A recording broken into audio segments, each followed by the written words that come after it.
안녕하세요. 율릭입니다. 반갑습니다. 저희가 지난 시간까지 이제 셀렉트 구절에 대해서 배웠는데요. 그 셀렉트 구절에 대해서는 여러분들이 from절, where절, 그룹 by절 등등을 배웠을 거예요. 그때 제가 어떤 얘기를 했냐면은 이 select 절에서 그 절은 순서대로 실행되어야 한다. 만약에 순서를 바꾸게 되면은 오류가 발생한다라고 했습니다. 자, 그렇다면 저희가 그 순서를 바꿔야 되는 경우는 어떻게 할 것인가? 이제 순서를 꼭 바꾸고 싶다. 아니 바꿔야만 한다. 그럴 경우에 옵션이 있어야 되잖아요. 그죠? 그걸 해결할 수 있는 옵션. 그게 바로 오늘 설명하게 되는 그런 서브 쿼리 또는 부조회가 되겠습니다. 저희가 만약에 이런 거를 이제 수행한다고 합시다. 여기 보는 것처럼 로우 넘버라고 하는 녀석을 가지고 between 1부터 10까지 그러니까 멤버에 대한 데이터를 조회하는 거예요. 자, 1부터 10까지 조회하는데 저희가 조건이 하나 붙었습니다. 예를 들어서 상위 10명을 저희가 이제 뽑아야 되는데 그게 정렬된 상태에서 상위 10명을 뽑아라. 저희 문제 순서를 보면 이 표현식으로만 보면은 우리가 구문이 이렇게 실행돼야 되는 거예요. 자, 멤버로부터 데이터를 가져옵니다. 가져오는데 그 녀석을 먼저 외어절하면 안 되고 필터하면 안 되고 정렬을 먼저 해야 되는 거예요. 정렬한 다음에 그 결과에서 이제 1번부터 10번까지 해당되는 데이터를 가져와라. 그렇게 하는 겁니다. 자, 그렇게 하면은 이제 그 표현 방법으로만 한다면은 그 순서는 이렇게 돼야 되겠죠. 일단 멤버에서 데이터를 가져오는 거예요. 멤버에서 가져오는데 그 다음에 할 것이 정렬하고 그리고 나서 필터링 한다. 이렇게 할 수 있겠는데 이렇게 하면은 제가 지금까지 눈에 얘기했던 그 셀렉트 구절이 순서가 바뀌는 거잖아요. 자, 이렇게 되면 에러가 발생합니다. 자, 그럼 어떤 에러가 발생하는지 한번 실제로 이 구문을 실행해 보도록 할게요. 자, 이거는 저희가 이제 옛날에 수행했던 그런 셀렉트 구문인데요. 노티스 가지고 하고 있네요. 좋아요. 그럼 이거 가지고 한번 해볼게요.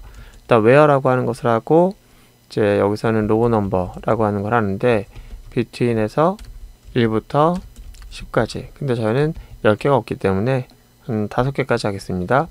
자, 이 상태에서 한번 실행해 보면은 5개가 나와요. 근데 저희가 조건이 붙었죠. 정렬하는 거죠. 정렬 어떻게 할 거냐면은 여기 등록 일자를 기준으로 해서 디센딩 한 다음에 최신글부터 5개를 가져와라. 그렇게 하는 거죠.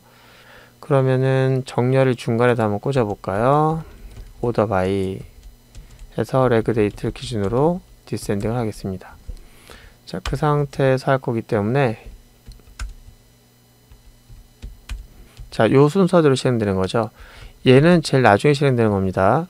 자, 노티스에서 데이터를 가져온 프롬절이 제일 먼저 실행되고요. 물론 작성 순서는 셀렉트부터지만 실행 순서는 얘부터예요. 데이터를 가져와서 정렬하고 그 다음에 조건 필터링을 한 다음에 그 결과를 셀렉트한다. 자, 좋습니다. 이 상태에서 한번 실행해 볼게요. 오류가 발생하죠. 자, 보는 것처럼 SQL 명령어가 올바르지 않게 끝난 것 같아요. 우리는 이 순서가 잘못됐기 때문에 그런데요. 자, 그럼 이걸 어떻게 할 것이냐? 이제 그게 문제인데요. 자, 이럴 때 사용할 수 있는 옵션이 바로 서브 쿼리입니다. 그 서브 쿼리 뭐냐면은 일단 정렬이 먼저 필요한 거잖아요. 그럼 정렬을 먼저 해요. 자, 보시면은 얘는 멤버의 그 테이블을 데이터를 가져오는데 정렬을 먼저 합니다. 그 정렬하면 결과물이 있을 거잖아요. 정렬된 결과물. 그 결과물을 가지고 저희가 다시 조회를 할 수가 있어요. 얘를 결과물을 가지고 조회하는 방법은 이렇습니다. 이 결과물이 또 하나의 테이블 같은 그런 모양을 보이잖아요. 그 녀석을 from절에 사용할 수가 있어요. 이 from절에는 반드시 테이블이 와야만 하는 것이 아니에요. 격자형 데이터가 또는 격자형 결과물이 있으면은 그 녀석을 from절에 사용할 수가 있습니다. 지금 여기는 정렬된 거예요. 정렬된 거. 정렬된 결과물을 가지고 저희가 이제 데이터 쿼리를 하는 거예요. 그러면은 여기 보시면은 소괄호가 있는데 이 소괄호가 바로 서브 쿼리를 나타내는 가장 중요한 키워드예요. 이건 마치 저희가 산수나 수학에서 말하는 그런 소괄호와 똑같습니다. 저희가 만약에 3 곱하기 2 더하기 3 이렇게 합시다. 자, 이걸 연산할 때 저희가 당연히 이것부터 연산되겠죠? 이 곱셈이 먼저 우선순위를 가지니까. 근데 제가 이것부터 먼저 연산하고 싶어요. 이것부터 먼저 연산하고 싶을 때 저희가 수학 시간에 이렇게 소괄호 감쌌었죠. 그러면은 얘부터 계산하고 그 다음에 얘를 계산합니다. 이 시퀄문에서도 마찬가지예요. 이 소괄호는 먼저 계산하겠습니다 라는 거고요. 이 쿼리 문장이 먼저 실행되게 되면은 여기에는 테이블과 같은 격자형의 그런 데이터 집합이 만들어지고 그 데이터 집합이 존재하기 때문에 여기서는 프롬저를 쓸 수 있는 거예요. 자, 그 프롬저를 통해서 저희가 데이터를 다시 필터링 할 수 있는 겁니다. 자, 그럼 이거 한번 써볼까요? 자, 아까는 이제 이 상태에서 불가능했었는데 요거를 이렇게 할 거예요.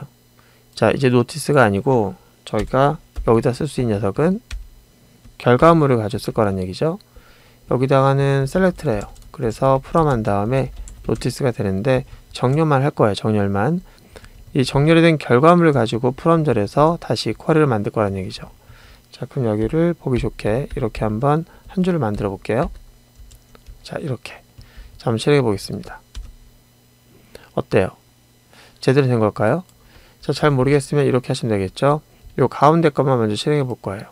거기서 5개가 나오는데 8, 7, 6, 5, 4 맞죠? 정렬된 상태에서 이 5개만 취한 게 저희가 원했던 결과잖아요. 자, 이렇게 해서 우리가 이제 순서를 바꿔야 할 경우에 저희는 서브 쿼리를 사용할 수가 있습니다. 서브 쿼리는 어렵게 생각할 게 아니에요. 저희가 구절의 순서를 갖고 있는데 구절의 순서를 바꿔야 할 경우에 서브 쿼리를 사용하게 되죠. 자, 그럼 서브 쿼리 또 여기에서만 사용되느냐? 그렇진 않죠. 먼저 실행해야만 하는 경우가 있다면은 그때 서브 쿼리를 쓰는 거예요.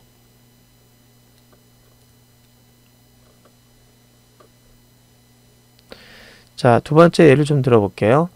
자, 여기 보시면은 나이가 30 이상인 회원 목록을 줘야죠.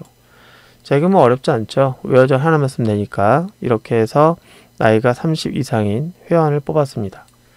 네, 이렇게 되면 뭐 어렵지 않습니다. 그런데 이런 경우는 어떻게 될까요? 평균 나이 이상인.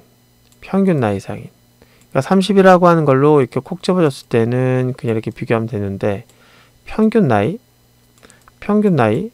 어떻게 알죠, 저희가? 지금 회원이 가입하고 또 탈퇴할 수도 있는데 가입하면은 평균이 달라지는 거잖아요. 지금 이 순간에도 평균이 달라질 수 있는 거잖아요. 그죠? 그렇게 되면은 평균 나이는 먼저 이제 저희가 이상인 회원을 뽑기 전에 자, 이렇게 뽑기 전에 그 전에 평균 나이가 지금 현재 어떻게 되는지 알아보기 위해서 먼저 평균 나이를 구해야 되는 거예요. 그쵸? 평균 나이를 구하는 쿼리를 해서 그 결과물로 평균을 구한 다음에 그 상수화된 녀석을 사용해야 되겠죠? 그래서 저희가 이렇게 정해져 있는 값을 쓸 수가 없고 평균 나이를 구하는 쿼리를 먼저 구해보는 거예요. 그때도 서브 쿼리가 사용됩니다. 그래서 현재 회원이 갖고 있는 평균 나이를 먼저 구하고 그 평균 나이가 딸랑 나올 거예요. 몇이든. 그것보다 크거나 같은 그런 회원을 뽑는 거죠. 이렇게 먼저 수행해서 그 결과를 남겨야 하는 경우가 있다면은 그때는 서브 쿼리를 떠올리셔야 되는 겁니다. 자, 이렇게 해서 오늘은 이제 서브 쿼리에서 알아봤습니다. 이 서브 쿼리는 저희가 순서를 바꾸거나 또 먼저 계산해서 그 결과를 가지고 다음 쿼리 실행할 때 서브 쿼리를 사용합니다. 오늘 고생 많으셨고요. 다음 시간에 뵙도록 하겠습니다.